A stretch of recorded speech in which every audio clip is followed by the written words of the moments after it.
I'm Hartley Newell-Acero, the Outreach Coordinator for Sawtooth Mountain Clinic, and this is the topic of the month. August's topic is informational winnowing. If you stop to think about it for a minute, there's a similarity between consuming food and consuming facts. Before we can consume food, especially things like grains such as wild rice or wheat, that kind of thing, we have to do some prep work. And we have to find a way to separate the edible seeds from the inedible husks. This process is called winnowing. Typically, the grain is pounded in some way and the seeds come out and they're separate from the chaff. And then they get poured through the air. The heavy seeds fall down to the ground and the inedible husks just blow away in the wind. Now, if we do this well, we're rewarded with food that's nourishing to us.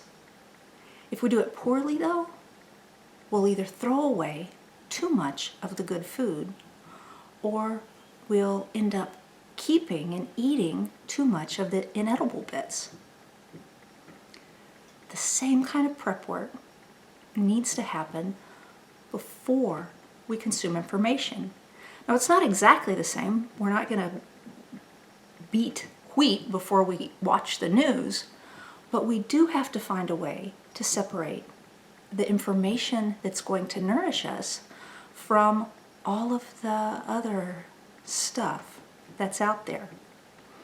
If we do it well, we'll be rewarded with information that will strengthen and sustain us. If we do it poorly, we're going to either throw away and ignore good information that we need to know about, or we'll end up eating up information that can actually harm us. So how do we make sure that we're gathering up the good stuff, but keeping out the weeds? Well, it's always going to be a challenge for human beings, in part because we all have what's called cognitive biases. These are automatic shortcuts that our brains take whenever we think about things. They work in two ways. First of all, they act as a filter that determines which information we notice and which information we just ignore. And then they distort the information that does manage to make it through that filter. For instance, there's something called confirmation bias. And when this is kicked into gear for us, it ensures that we hone in on and pay attention to information that confirms what we already believe. But it also makes us ignore or disbelieve information that is in opposition to what we already believe. There's another bias that's called the Dunning-Kruger effect. And it makes us think that we know more than we do. And it keeps us from acknowledging all that we don't know. So you could see how this could be problematic.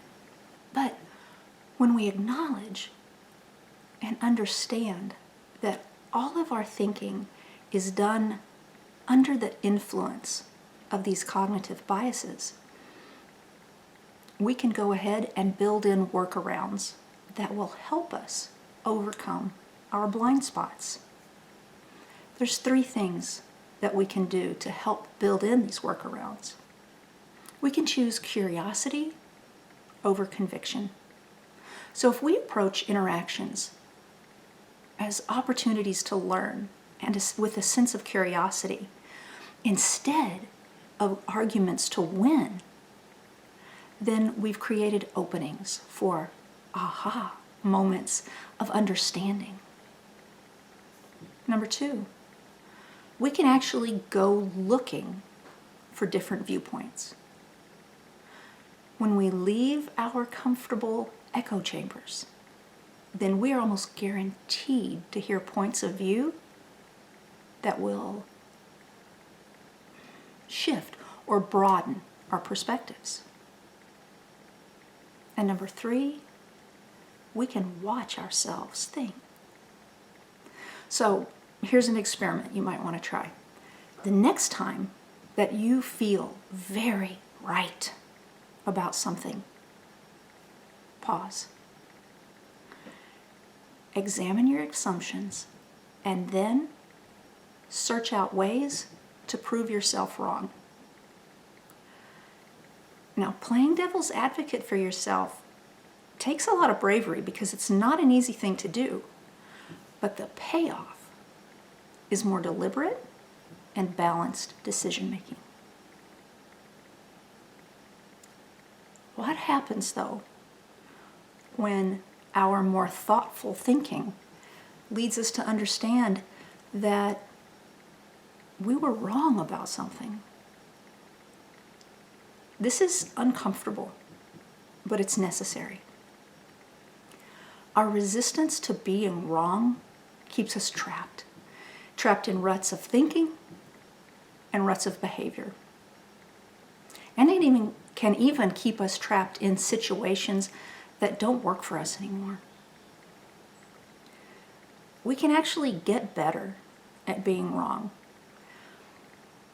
by giving ourselves and other people permission to make changes, permission to shift when we learn something new. We can remind ourselves that what's correct and what's needed is going to change as our situations change. Then we can accept that we need to do something different instead of just resisting the change because change feels so much like being wrong. So, how are we going to separate fact from fiction? Well, we're going to cut the crap. CRAAP's an acronym, and it stands for currency, relevancy, authority, accuracy, and purpose. There is so much information bombarding us all the time. We hear things that other people tell us, so there's word of mouth, there's social media, there's online news, there's TV, there's radio. It's coming at us all the time, but not all of it is fit for consumption. We have to hone our informational winnowing skills so that we get better at separating out the helpful facts from potentially dangerous fiction. C.R.A.A.P can help us cut through the confusion. So the first, C, is currency. That means how current is this information? Now, some information doesn't change much over time. The principles of aerodynamics that keep airplanes in the air are not going to change much between last year and this year. But there are some things that we're learning so much, so fast, that it's vitally important to have the most up-to-date information. Take, for instance, COVID-19. What we know now compared to what we knew in March of 2020 is enormously different. We're learning very quickly, so we need the most current information. Relevancy. So, is the information that you found, does it actually meet your needs? Is it answering your questions? Information will be framed differently depending upon the target audience.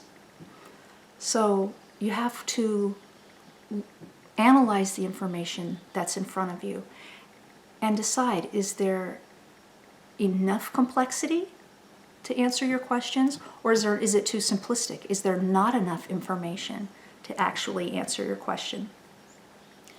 Have you checked several sources to find the one that is the most thorough in answering what you're looking for. A is authority. So, what's the source of this information? Is that person qualified to speak on whatever topic it is that you're learning about? What are their credentials? What organizations are they affiliated with? Now remember, just because somebody has some letters after their name, they may not be an expert in that field. For instance, a biologist is not necessarily an expert in microbiology. And MDs, doctors, are usually very well trained in one type of medicine. But it doesn't mean that they're experts in every other type of medicine. The next A is accuracy. Is the information backed up with evidence? And can you find the sources of that evidence? Can you cross-check it with other sources?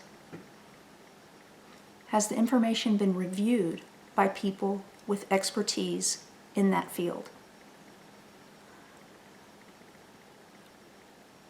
Listen or watch for the tone that it's written in.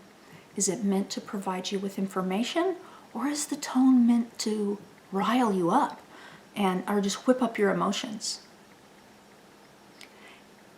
If it's in written form, are there errors in spelling or grammar? Now that might not seem important at first, but if an author is not willing to even run a spell check on what they're putting out to the world, that could reflect on their willingness to do research. If they're slipshod in their spelling, are they slipshod in their research? And lastly, purpose. Why does this information exist?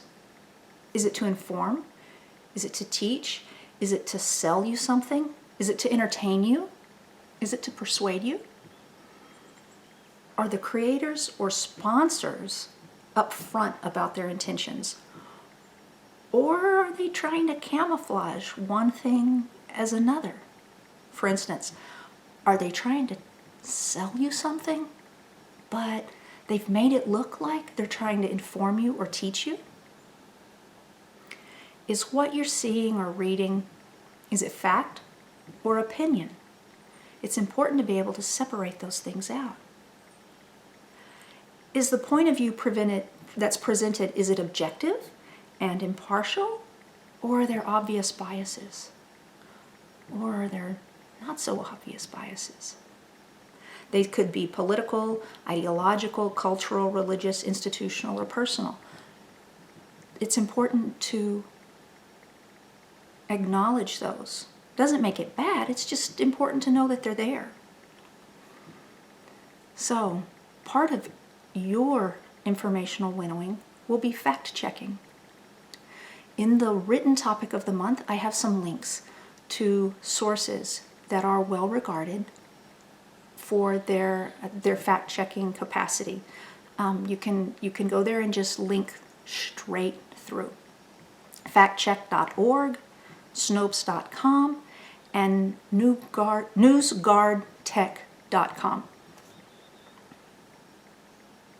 I encourage you to become active in your informational winnowing. It's always been important, now more so than ever. Remember to check out the written topic of the month.